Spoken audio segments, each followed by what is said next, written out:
¿Cómo era la vida de las mujeres esclavizadas en Nueva Granada y en la Colombia independiente? ¿Qué tipos de violencia sufrieron durante su condición de esclavización? ¿Y qué resistencias ofrecieron a esa violencia estructural? Hoy hablamos con Sandra Taborda Parra, doctora en Historia y Estudios Humanísticos por la Universidad Pablo de Olavide, con mención de doctorado internacional y premio extraordinario de doctorado. Sus investigaciones abordan la historia de la población esclavizada en el Caribe colombiano entre los siglos XVIII y XIX, con especial énfasis en los casos de maltrato y resistencia, así como el proceso de abolición de la esclavización. Es autora del libro Manumisión y escenarios de libertad en el Caribe republicano, además de integrante del grupo de investigación Sociedad, Cultura y Política en el Caribe colombiano de la Universidad de Cartagena, y colaboró en el proyecto de renovación de la Corporación Museo Histórico de Cartagena.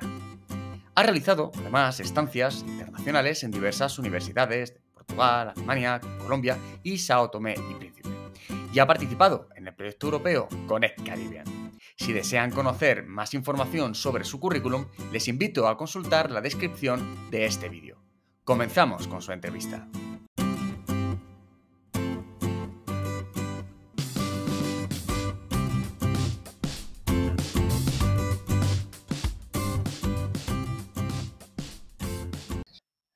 Bienvenida, Sandra, al canal del proyecto GEMO. Muchísimas gracias, Manuel, por esta invitación y, por supuesto, buenas tardes, buenos días, buenas noches a todas las personas que nos escuchan. Muchísimas gracias. Como siempre comenzamos las entrevistas, me gustaría preguntarte cuáles han sido tus principales líneas de investigación hasta la fecha. Bueno, yo trabajo historia de la esclavitud, específicamente la historia de la esclavitud en el Caribe colombiano, e inicié concentrándome sobre todo en casos de resistencia y maltrato cuando, pues, bueno, hice la carrera del grado en la Universidad de Cartagena en Colombia. Entonces, a partir de ahí comencé a interesarme tanto por ello como por el estudio de la compraventa interna de esclavos, la resistencia de las mujeres, la propia abolición de la esclavitud. Y trabajo entre la segunda mitad del siglo XVIII hasta la abolición de la esclavitud en Colombia en 1852 exactamente.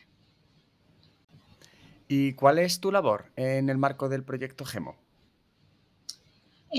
Bueno, a raíz un poco de la experiencia que he tenido trabajando en otros proyectos, por ejemplo, yo trabajé en el grado en un proyecto de fortalecimiento de la identidad afro en el departamento de Bolívar y he venido trabajando sobre todo con documentación y demás, con patrimonio documental, identificando patrimonio documental. En el caso del proyecto GEMO, el trabajo se concentra principalmente en localizar, identificar y recuperar toda la información que podamos encontrar, en mi caso, en el Archivo General de India, sobre mujeres en las relaciones entre, por supuesto, de todo el contexto hispanoamericano. Entonces nos interesa buscar y visibilizar las voces de estas mujeres a partir del siglo, finales del XVII, siglo XVIII. Eso de cara a una ambición que tiene el propio proyecto, y es la de montar una base de datos que permita articular las redes de estas mujeres. Por supuesto, yo espero que esté a disposición de investigadores e investigadoras más adelante. Y dentro de esos procesos de esclavización que estudias en el Caribe colombiano, ¿en qué aspectos más concretos te has centrado? Y más específicamente en relación con las mujeres. Bueno, como el proceso de investigación propio en este camino que uno hace cuando inicia la universidad y no tiene ni idea por dónde va el asunto, yo he ido como comenzando por casos específicos hasta terminar. Mi tesis de grado fue sobre resistencia y maltrato en Cartagena de Indias, y el doctorado, la tesis doctoral, fue sobre ser esclavo en Cartagena de Indias entre 1777 y 1852. Entonces, ya en la tesis doctoral me concentro por un lado en las demografías, las territorialidades negras, principalmente ubicando a la población esclavizada dentro de los censos de población. Me concentro en toda la regulación que hay alrededor del tratamiento de la persona en condición de esclavitud en el periodo colonial y republicano. Me concentro en el estudio de los propietarios y propietarias del comercio mismo, Y también últimamente me he ido interesando un poco más de forma sistemática en el estudio de la familia, porque a mí lo que me ha interesado durante todos estos años es ver un poco, y tiene que ver un poco en el contexto en el que yo me he formado, con los bicentenarios de la independencia, el surgimiento de los sectores populares, la mayor influencia de estudios sobre las poblaciones, los pueblos originarios, las poblaciones negras, los otros y las otredades. Pues yo me interesé inicialmente por intentar estudiar cómo sobrevivieron las personas en condición de esclavitud a las guerras de independencia. Entonces, claro, he ido tirando de los archivos para reconstruir las familias que sobrevivieron. Pero como te digo, como tuve ese primer contacto con aquel proyecto que realicé, cuando yo terminé la universidad ya me había leído la mayoría de los expedientes sobre negros y esclavos en el Fondo Negros y Esclavos Bolívar del Archivo General de la Nación. Entonché toda esa experiencia para en un inicio concentrarme solo en los estudios en los casos de maltratos, pleitos judiciales principalmente, hasta llegar a abarcar los temas que mencionaba. ¿Qué tipos de maltratos a las mujeres esclavizadas permite constatar estos archivos en los que has trabajado en diferentes etapas? Uf, mm, eh, bueno, hay que decir que yo pongo muy en evidencia las resistencias, que las resistencias tienen digamos, un motivo, una causa y tienen, por supuesto, también consecuencias, ¿no?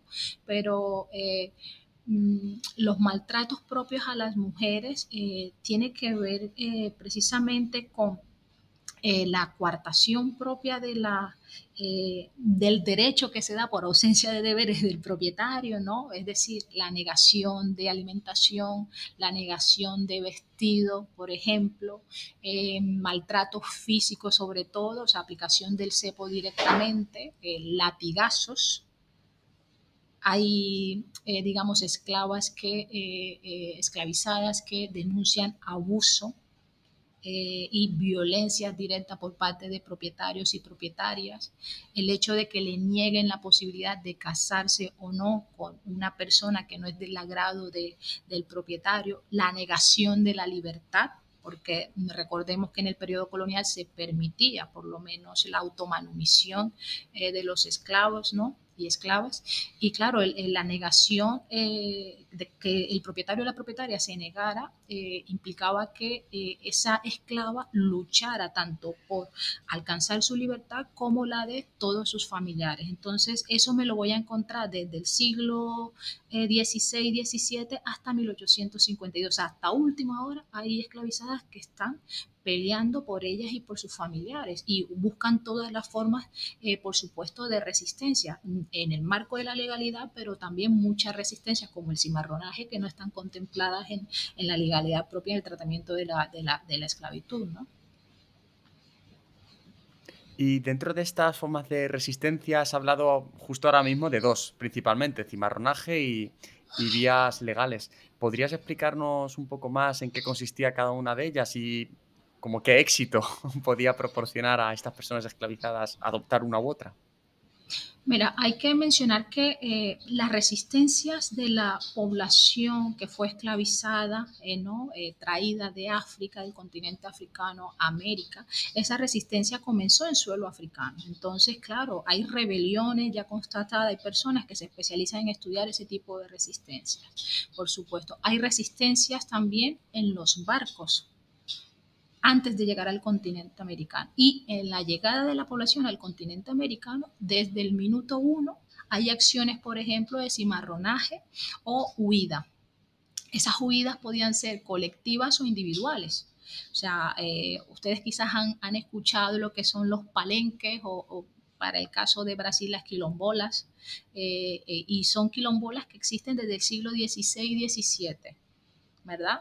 En las acciones individuales yo he encontrado mujeres que toman a sus hijos y se van al monte. Y ahí, bueno, hay una acción propia del Estado colonial, del aparato colonial, de perseguir a estas personas hasta 1850. Yo me he encontrado esclavas todavía fugadas en 1850. Entonces, en cuanto a escaparse, a huir, hay procesos digamos, individuales y colectivos. Ahora, en el marco en el marco legal, la búsqueda de la libertad legal es una forma de resistencia también. Entonces, esa resistencia podía llegar a través de la compra de la libertad por plazos o directamente. La esclavizada o el esclavizado podía comprar su libertad y como mencionaba también, podía intentar gestionar la libertad de sus familiares, por supuesto. Hay algunas resistencias que tienen que ver en el marco propio de los actos de resistencias inmediatas a un maltrato directo. O sea, yo me he encontrado con casos de esclavos y esclavas que, por ejemplo, debido al maltrato que han sufrido por sus propietarios o terceros, acceden, bueno, envenenan a sus propietarios.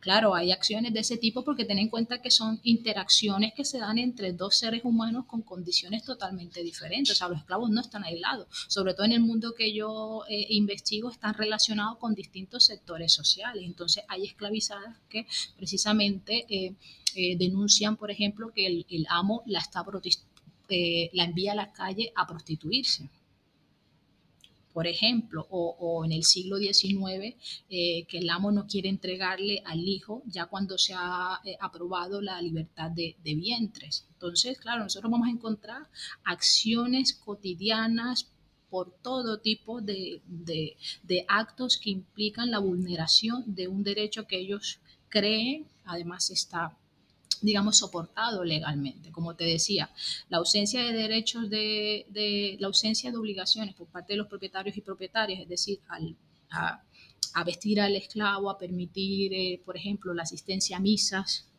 a permitir la asociación en ciertos espacios. También desde la otra contraparte, esa ausencia de esos deberes, los esclavizados y esclavizadas intentaban precisamente poder arroparse en este aparato que permitiera dignificar un poco la vida en medio de ese doloroso fenómeno que es la esclavitud y todo lo que eso implica, por supuesto. ¿Era legal el matrimonio entre personas libres o libertas y esclavizadas? ¿Y cómo afectaba esto a las mujeres? Oh, bueno, yo nada más o sea, se permitía el matrimonio aquí entre esclavizados y esclavizados y entre libres y esclavizados, por supuesto. Eso no, digamos, otra cosa es que el propietario permitiera o facilitara ese matrimonio, ¿no? Porque ahí también entra el tema de la lucha por la reagrupación familiar. Entonces yo estudiando los censos, por ejemplo, el censo de Cartagena en 1777, me he encontrado esclavizadas que viven en una casa y a lo mejor el marido vive en otra residencia en otro barrio, por ejemplo. O me he encontrado, eso es lo que uno llama estas familias extendidas, ¿no? Que viven en distintas casas y demás. Pero uno de los casos más curiosos que me he encontrado, porque ahí se mezcla todo, se mezcla matrimonio, familia, temas raciales, temas de clase y demás, es de una tía en condición de libre que compra la libertad de su sobrina, ¿verdad? Ella paga su libertad y una de las condiciones que pone en esa compra de libertad es que la hija se tiene que casar, perdón, la sobrina se tiene que casar con una persona de su agrado. Entonces va la hija y termina casándose, parece que con un muchacho que no le agradó mucho a la tía. Entonces la tía lo que hace es denunciarla y pedir la reesclavización de esa sobrina. Entonces, claro, la cosa se complica aún más porque esta sobrina resulta que tiene un niño durante ese pleito. Entonces a ella le va a tocar por justificar primero el honor de su marido, al que ella ha elegido, la sobrina. ¿No? Esta es una persona intachable moralmente y demás, ¿no? Tiene que luchar por su propia libertad, por mantener su libertad, pero también la de su hijo. ¿Por qué? Porque si se reesclavizaba a ella, quiere decir, y eso hay que tenerlo muy claro, ¿no? Para las personas que nos escuchan, es que, claro, la herencia de la esclavitud se da por vía materna. Entonces, claro, el padre puede ser libre, pero si la madre es de condición esclava, el hijo que nace pues tiene la misma condición de la madre. Entonces, si la madre es esclava y permite su reesclavización, eso implica que su hijo o hija va a tener esa misma condición, o sea que ahí la resistencia se da por doble vía. Entonces imagínate lo complejo que podrían ser las familias en condición de esclavitud. Yo me he encontrado en los juicios también que hay madres que viven en el interior del Virreinato de la Nueva Granada y están peleando por sus maridos que han sido enviados, esclavizados de propiedad del rey, que han sido enviados a las fortificaciones de Cartagena, por ejemplo, o de sus hijos que están en algunas cárceles y están luchando por su libertad. O sea que el mundo de la esclavitud es un mundo muy, muy fascinante porque te permite ver unas agencias muy importantes y sobre todo agencias por parte de las mujeres lo que mencionaba, terminan hasta último día, bueno, hasta el día de hoy hay resistencia de las mujeres negras en nuestros territorios, entonces vos te imaginarás, ¿no? Cómo de emocionante es hablar de este tema. Para el caso más de mi ámbito, que es Cuba, la ley de vientres libres se dicta en 1870 con la ley Moret. ¿Cuándo se dicta esa ley en el caso de la Gran Colombia? Bueno, mira, antes de la ley de vientre, porque eso es también una de las cosas que me he encontrado yo en la documentación, que lo mencionaba ahora, cuando en la independencia pasa este desorden de que somos hoy republicanos, mañana somos realistas y demás, claro, ahí hay un cambio de legislación. Entonces tú te imaginas lo que era registrar un niño hijo de una esclavizada en esa época, porque puede que el gobierno que llegaba tumbaba la legislación del anterior. Entonces hay muchos niños que yo encuentro que tienen el apellido, esto para mencionarlo como una curiosidad, tienen el apellido del gobernador realista que en esos momentos es el que administra, bueno, el gobernador de Cartagena, por ejemplo. Entonces es un apellido Montalvo, por decirlo así. Y el otro año resulta que el niño tiene el apellido del papá o del propietario. Entonces es bastante complejo. Y después de ese periodo un poco de incertidumbre, en 1821, fíjate, las fuerzas realistas no habían sido expulsadas de Cartagena de Indias. Antes de eso, en Colombia se aprueba la libertad de partos en 1821.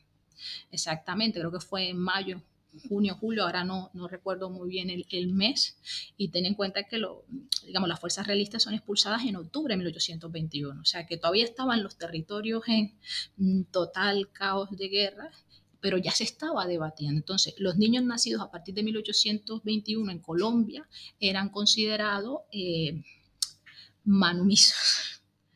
Ahora, de ahí a que eso sea una realidad, cambiaba mucho. Yo no sé cómo habrá sido en el caso de Cuba, pero una de las condiciones que se puso en esa legislación fue que estos niños y niñas que ingresaban a la República no podías soltarlo tú de la noche a la mañana, sino que tenían que formarse en lo que debería ser el nuevo ciudadano. Entonces se dio la potestad a los propietarios, a un tutor,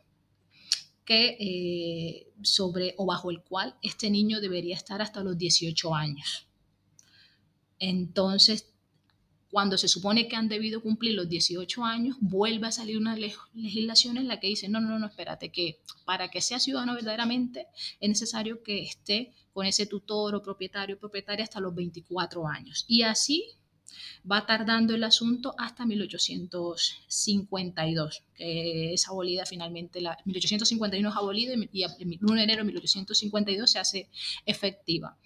Ahora, en el trato lo que yo he podido encontrar en la documentación es que muchos de estos niños son comprados y vendidos junto con sus madres. O sea, se supone que no tienen la condición de esclavo, es verdad, eso se refleja en el precio. O sea, un niño que antes costaba 100 pesos o 200 pesos, ahora la obligación del que compraba su madre o la obligación de la propia madre, si quería la libertad total, era pagar lo que el propietario o propietaria había gastado en la manutención de ese hijo. Entonces, yo lo que he encontrado es que el precio podría ser 50 pesos más o menos. O sea, de ahí hasta los 18 años. Entonces, imagínate, el propietario o la propietaria podría decir, vale, yo vendo a la madre, pero yo no tengo la obligación de ceder a su hijo. O sea, el propietario me tiene que dar los 50 pesos que yo gastaba en su manutención.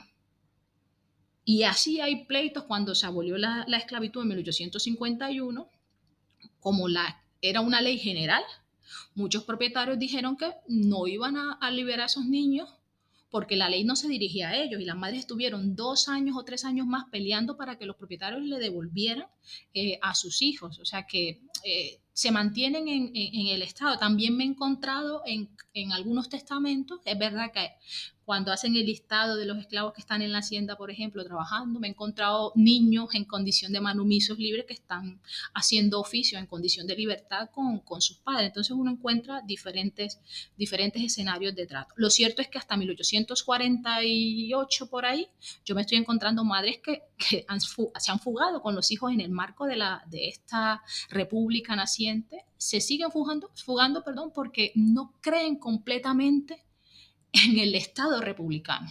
No creen. Imagínate, desde la promesa que se hizo en 1814, 1816, 1821, pasaron 30 años hasta lograr esa abolición definitiva.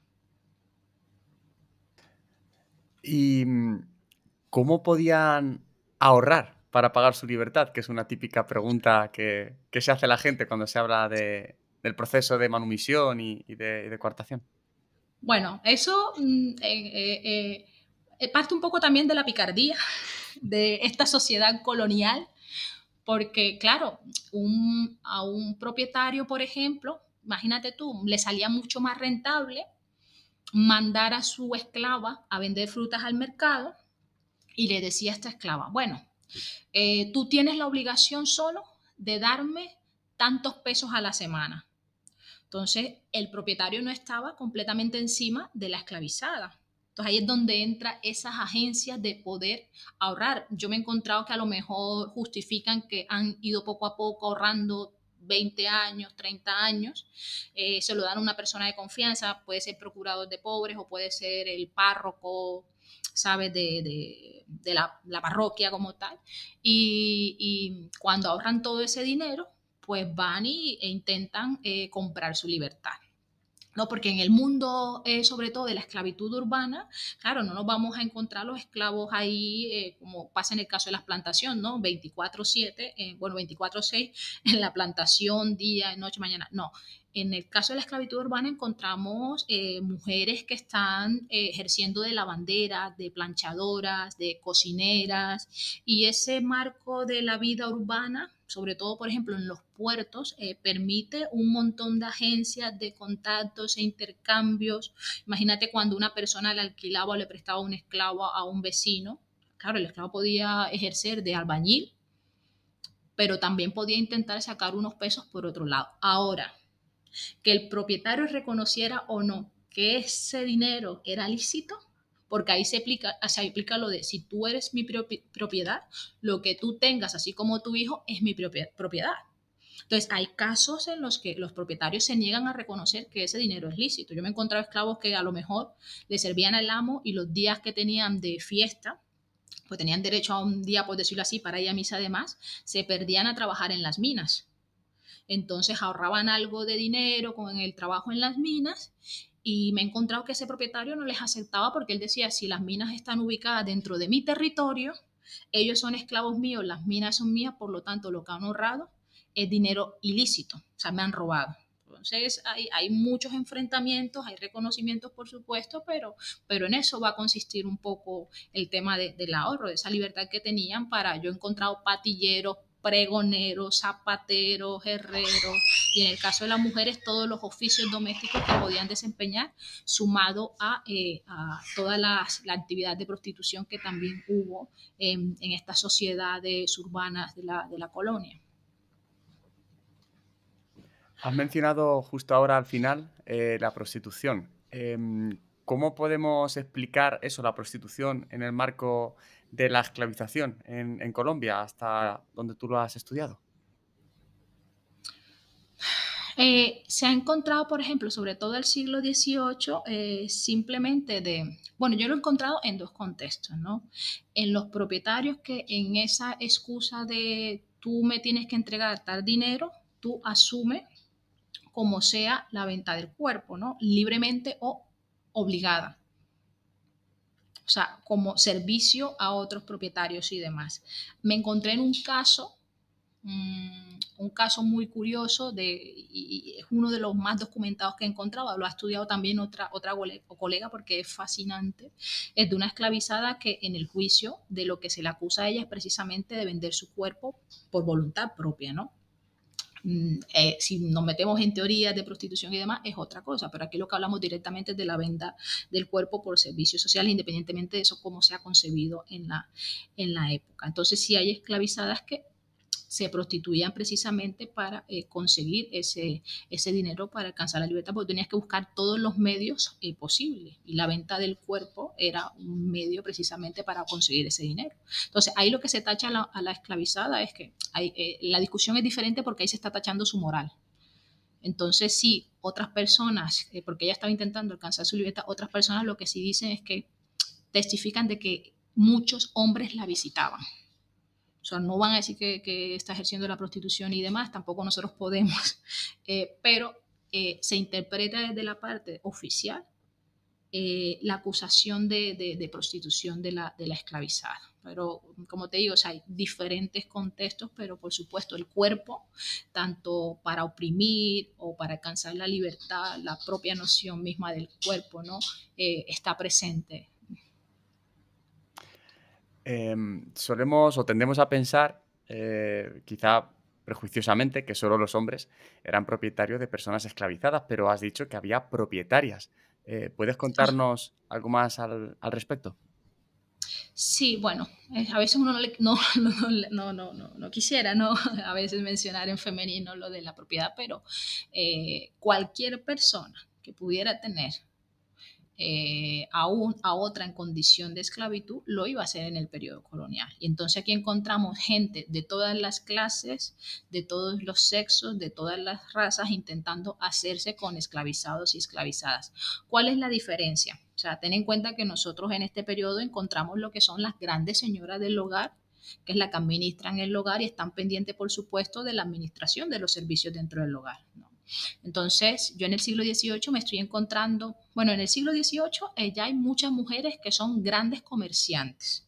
O sea, la marquesa, por ejemplo, de Valdeollos es una famosa comerciante de esclavos en Cartagena de Indias, ¿no? Y dentro de esas mujeres que pudieron tener un papel importante como marquesas o por la prestancia propia de la familia, pues también tenían bajo su manto muchos esclavizados y esclavizadas.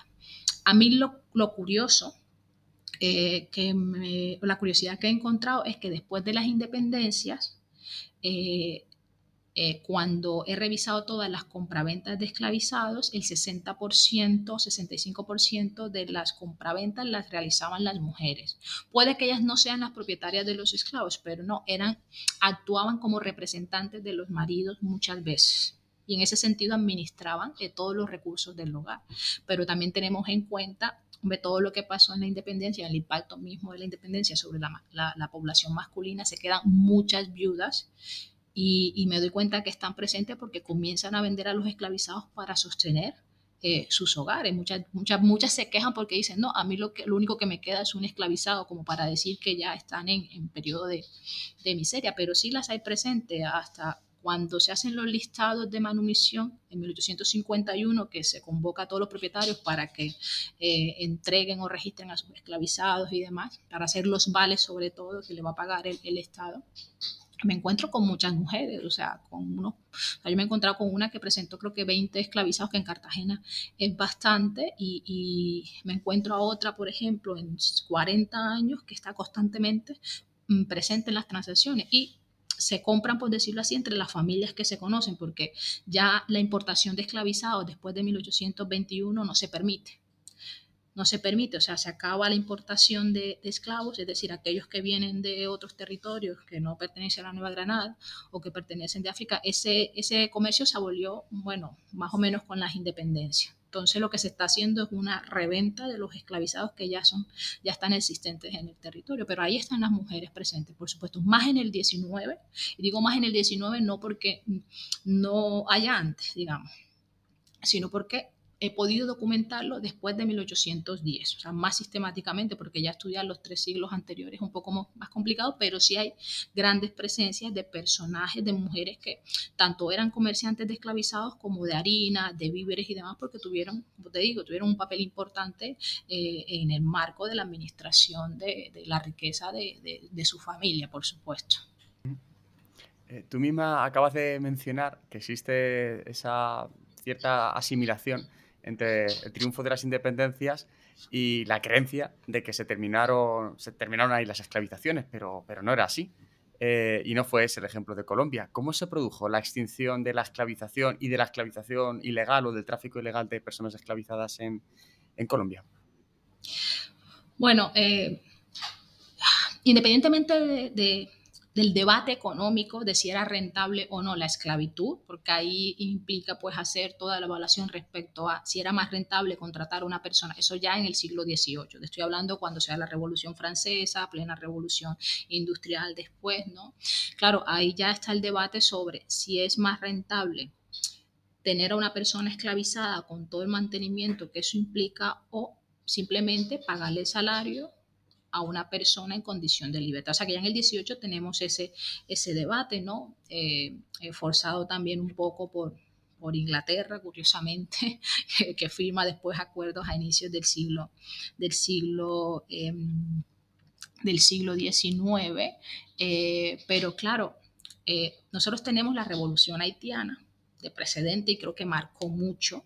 De hecho, existe en el siglo XIX, finales del XVIII, inicios del XIX, el miedo a la revuelta, a la revolución, gran revolución, a la única revolución grande, además con impacto en América. Entonces ya comienza a verse con reparo por esa parte, un poco lo que puede ser el futuro de la población esclavizada en las Américas. Eso por un lado. Entonces, otro asunto que también se suma a cómo va decayendo un poco la esclavitud tiene que ver con que es insostenible hablar de república y de ciudadanía y hablar de libertad, de igualdad y de fraternidad cuando hay miles de personas negras en condición de esclavitud. Entonces, las personas negras libres que han tenido cierto ascenso en el periodo colonial comienzan a plantear el tema racial en el marco de ese debate. Entonces, lo que se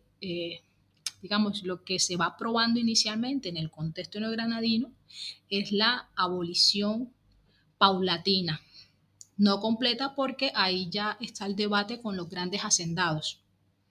Entonces tú te encuentras en el discurso de que no se puede, o sea, cuando se dan los debates en el marco de la independencia, tienen claro es que la esclavitud en algún momento tiene que abolirse, por lo que te digo, es insostenible mantener personas esclavizadas cuando se está hablando de libertad, de igualdad y de la fraternidad, ¿no? Pero la pregunta es cómo se va a hacer. Entonces, la primera opción era aquellas personas que se incorporaran al ejército republicano podían obtener la libertad. Aunque los realistas también ofrecieron esa alternativa. Quienes se incorporaran al ejército realista podían obtener la libertad. Yo tengo esclavizados que han sido realistas, han servido al ejército realista y después llega Pablo Morillo y le da su carta de libertad, ¿no? Eso por un lado. Pero ya después tiene que ver con, bueno, el primer paso es, decía, bueno, la libertad de vientres. Y a partir de la libertad de vientre, sumado al reconocimiento por haber prestado servicios y demás, va a ser abolida poco a poco, en el caso colombiano, hasta que en 1840 por ahí comienza el debate fuerte en el marco del enfrentamiento entre el Partido Liberal y Conservador de lo que debería ser esa nueva república. O sea que ya hay una posición mucho más fuerte, sobre todo de los sectores pardos y negros libres que tuvieron un papel muy importante en las guerras de independencia, en el caso, por supuesto, de la Nueva Granada. ¿Cómo se puede leer la voz de las mujeres subalternizadas a través de unas fuentes que han sido producidas no por mujeres esclavizadas, sino mayoritariamente por cuerpos judiciales y policiales? Bueno, La primera voz que aparece es una voz pasiva y es una voz como objeto.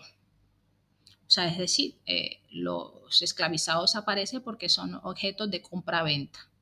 Entonces, a partir de todo el registro que hay de la persona como objeto, en mi caso, por ejemplo, que estudio compraventas, es que comienzo a rastrear lo que va pasando con los hijos y con ellas mismas. Ahí hay muy poco margen de mirar su voz, por lo que te digo. O sea, ahí solo podemos recuperar los apellidos, las relaciones familiares y demás. Comienzan a aparecer también cuando solicitan su libertad. Entonces, en la carta de libertad sí está el testimonio un poco más detallado sobre lo que son los servicios que muchas, por ejemplo, en el caso de la libertad graciosa, o sea, yo como propietaria, reconociendo todo el servicio que me ha ofrecido una esclavizada porque ha cuidado de mi hijo, porque ha cuidado de mí, pues yo le hago la carta de libertad graciosa que se dice. Entonces ahí van apareciendo como los, pero te digo, es una voz que está bajo otra voz, como pasa en los sectores populares. Y cuando aparece esta voz, pues yo yo he bromeado con muchos profesores y profesoras sobre este tema, y es que, bueno, los sectores populares y sobre todo en este caso la población esclavizada aparece cuando da problemas. Aparece cuando da problemas, o sea, en los juicios principalmente. Entonces, claro, y aparece gracias a que han acudido a un procurador de pobres. Y esa persona es la que toma la declaración. Entonces, claro, a mí para leer esa fuente me toca leerla prácticamente entre líneas, porque toca lograr identificar hasta dónde es posible reconocer esa voz. O sea, para quienes estudiamos sectores populares constituye un desafío, porque no es una voz que aparece directa, a menos que la persona sepa leer y escribir, que en ese caso hay muy pocas probabilidades. Yo me he encontrado solo 1 o 2 casos de esclavizados que ellos mismos manifiestan que saben escribir y leer, básicamente, pero puede aparecer de todo. Yo he encontrado en el famoso caso de Paula de Guiluz, una negra esclavizada que fue, perdón, negra esclavizada no, era libre, que llegó de República Dominicana, actual República Dominicana, Santo Domingo en ese entonces, perdón, a Cartagena, porque la Inquisición estaba en Cartagena. Fíjate que ella ya, después de pasar creo que 3 juicios de la Inquisición, a última hora reconoce que el diablo, es verdad que el diablo la sedujo, pero lo hizo por recomendación de otras personas. Imagínate, por recomendación de otras personas, porque aparece ahí como entre líneas en el texto. Entonces, claro, muchas veces depende de tu capacidad, de tu lugar de enunciación, para poder captar esas voces que están ahí entre las voces de los sectores dominantes. Es complejo y un reto bastante interesante, sobre todo cuando uno quiere estudiar mujeres, poblaciones populares en general. Pues nos acercamos al final de la entrevista, Sandra, y quería formularte solo 2 preguntas más. La primera es, ¿qué memoria queda de esas mujeres esclavizadas en la cultura, la educación, el espacio urbano, los museos de Colombia? Las agencias, yo te mencionaba que las agencias de las personas negras están muy presentes en los territorios latinoamericanos y principalmente en Colombia, porque desafortunadamente en muchos de estos palenques, en muchos territorios donde actualmente se concentra la población negra, afrodescendiente, raizal y palenquera de Colombia, han coincidido con los territorios por la ubicación propia de los recursos naturales, de concentración del conflicto armado. Entonces encontramos todavía mujeres gestionando la paz en sus territorios, por supuesto. Eso a nivel de todo el país, muchas asociaciones y organizaciones de mujeres racializadas están activas, o sea, son identificadas. Pero yo te pongo un caso maravilloso que he conocido, gracias también a una colega museógrafa, que es el Museo de Mampuján, que han sido mujeres que han gestionado el dolor causado por el conflicto armado en su territorio. O sea, esa población sufrió por el paramilitarismo, fueron desplazadas distintas familias, casi toda la población, y ellas han gestionado el dolor a partir de unos telares, y en esos telares que posteriormente han sido expuestos en el museo, cuentan la historia del territorio y cuentan la historia de los cimarrones, porque es el territorio donde estaban los antiguos palenques. Ellas mismas gestionan sus memorias, sus historias, y también recuperan las tradiciones ligadas a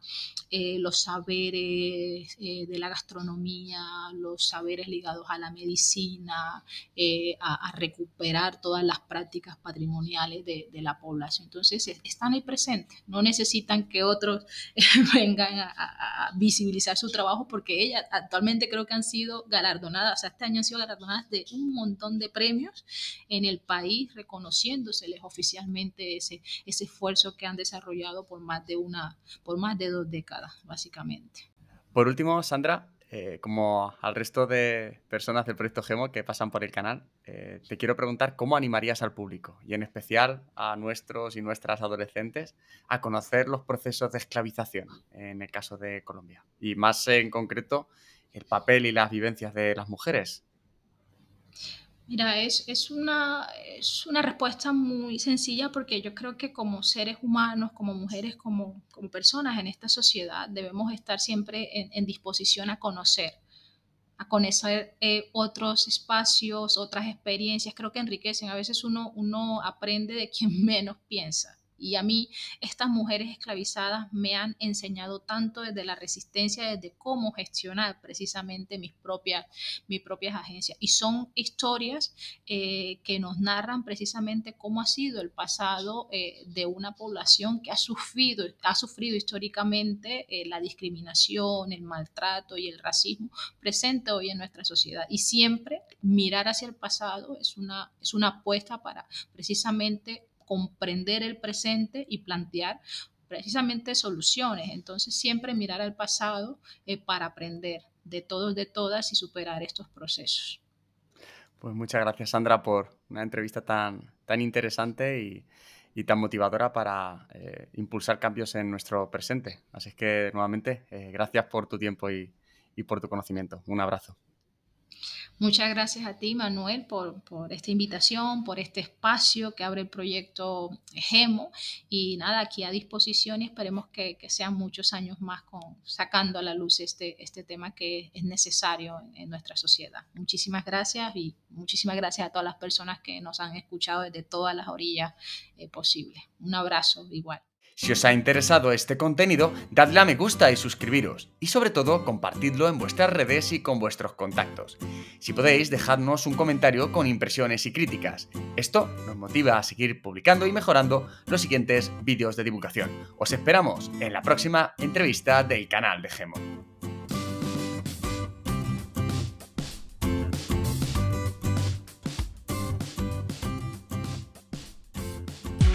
Este ha sido otro episodio de GEMO, un podcast sobre género y movilidad, producido por Proyecto GEMO, bajo la dirección y realización de Manuel Ramírez Chicherro y Pedro Carrillo.